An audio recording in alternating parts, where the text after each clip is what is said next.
Assalamualaikum warahmatullahi wabarakatuh. Semangat pagi anak-anak. Gimana kabarnya? Sehat selalu ya? Ya, baik. Rom doakan kalian sehat selalu dan tetap semangat. Oke, pada materi kali ini kita akan mempelajari tentang dakwah Islam dengan kearifan dan kedamaian di Nusantara. Ini materi sejarah Islam, khususnya masuknya Islam di Nusantara. Pada slide pertama ini, kita akan mempelajari tentang teori masuknya Islam, strategi dakwanya dan perkembangan Islam. Oke, apa saja yang akan kita pelajari? Pertama, teori masuknya Islam. Lalu penyebab Islam kok mudah diterima itu. Daripada agama yang lain, Islam sangat mudah dan cepat sekali diterima oleh masyarakat Indonesia. Strategi Islam di Nusantara, strateginya apa sehingga mudah seperti itu? Perkembangan Islam di Nusantara. Oke, itu 4 hal yang akan kita pelajari pada slide ini ya. Kalau untuk ini nanti besok ya, pada pertemuan yang akan datang. 3 teori masuknya Islam di Indonesia.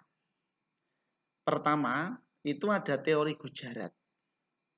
Islam masuk ke Nusantara, ke Indonesia pada abad ke-13 Masehi dari pedagang India Muslim.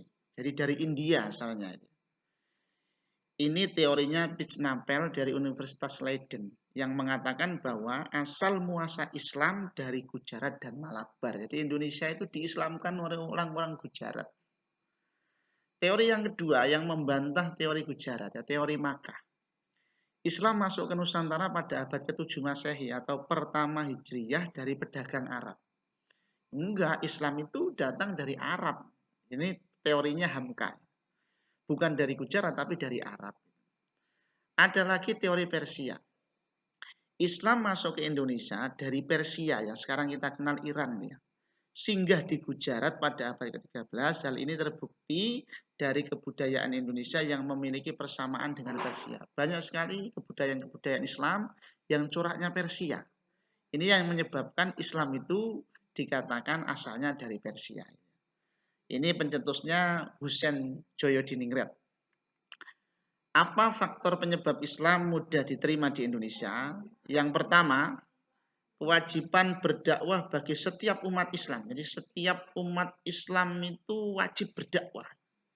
Wajib mengajak orang lain, wajib menyebarkannya kepada orang lain.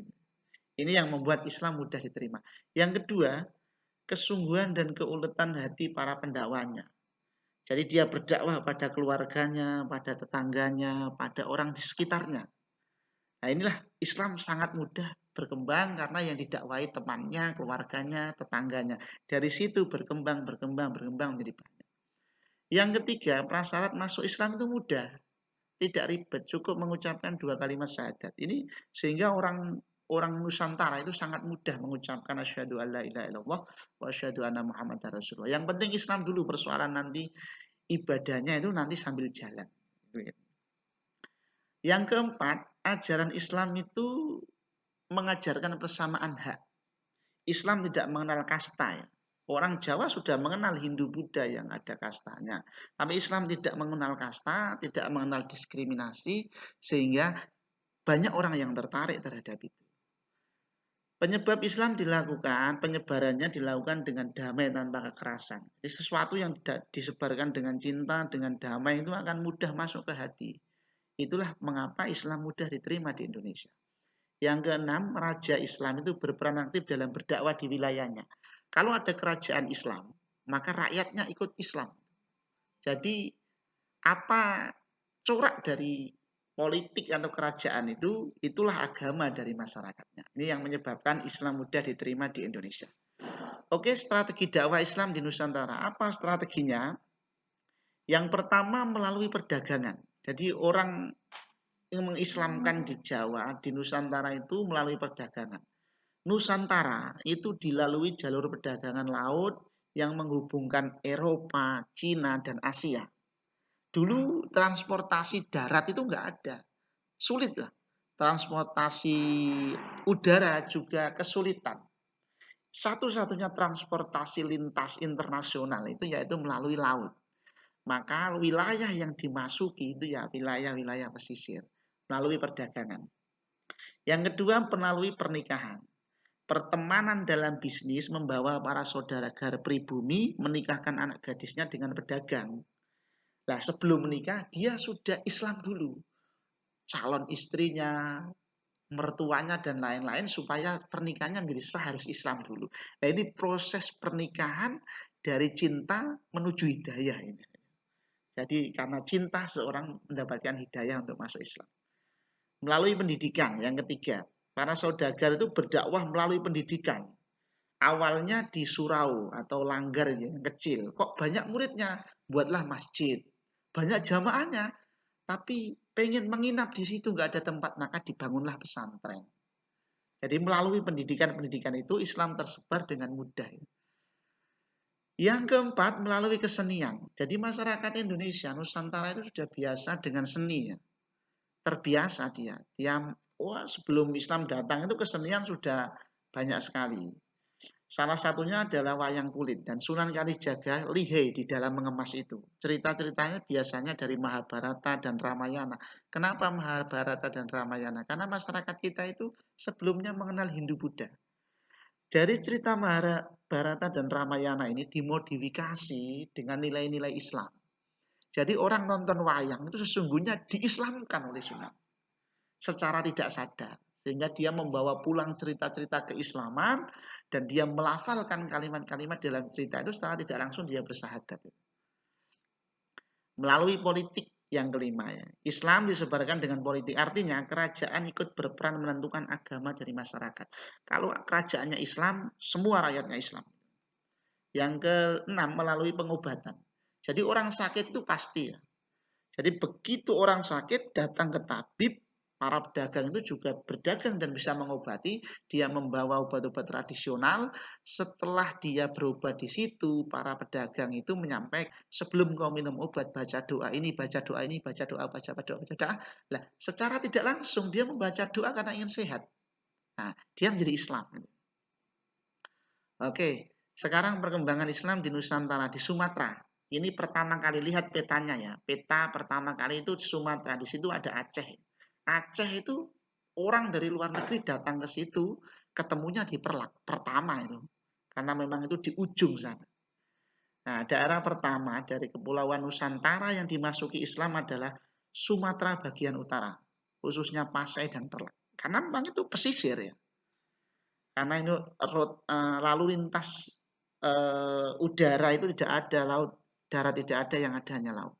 Hal ini mudah diterima karena wilayah itu ya di selat ya, dilalui oleh banyak kapal. Para pedagang menetap di sana, menikah dengan wanita pribumi yang sebelumnya sudah diislamkan, selanjutnya menyiarkan agama Islam ke familinya, ke tetangganya, ke masyarakat, dengan cara yang damai, dengan cara yang ramah, tidak marah-marah. Tidak mengkafir-kafirkan, tidak memfitnah, santai aja, dakwanya santai. Sehingga orang bisa menerima. Itulah kenapa Islam mudah diterima hari ini itu. Nah, termasuk kerajaan-kerajaan itu ya. Berdiri kerajaan Islam pertama Samudra Pasai ya, karena memang Islam datang ke Samudra Pasai di Aceh sana ya. Rajanya itu Silu yang bergelar Sultan Malik itu.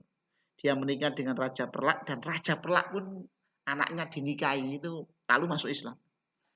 Perkembangan Islam di Jawa sekarang. Jawa itu lihat petanya itu ya. Jawa itu ya seperti itu, Jawa Barat, Jawa Timur, Jawa Tengah, Banten, DIY, Jakarta itu Jawa semua ya. Penemuan nisan makam Siti Fatimah binti Maimun di Gresik itu menjadi tanda awal bahwa Islam pernah datang pada tahun 1101. Di samping itu ada proses penyebaran Islam di kerajaan Majapahit terbukti di situ ada makam Muslim di Trowulan itu. Ya, di Trowulan itu ada makam raja, di sampingnya ada makam Muslim. Artinya orang Muslim pada masa kerajaan Majapahit itu punya peran yang penting dan dihormati. Sehingga makamnya aja disandingkan. Meskipun perkembangannya tidak signifikan ya pada saat itu. Untuk masa selanjutnya pengembangan Islam di Jawa dilakukan oleh Wali Songo. Wali Songo, Songo itu 9.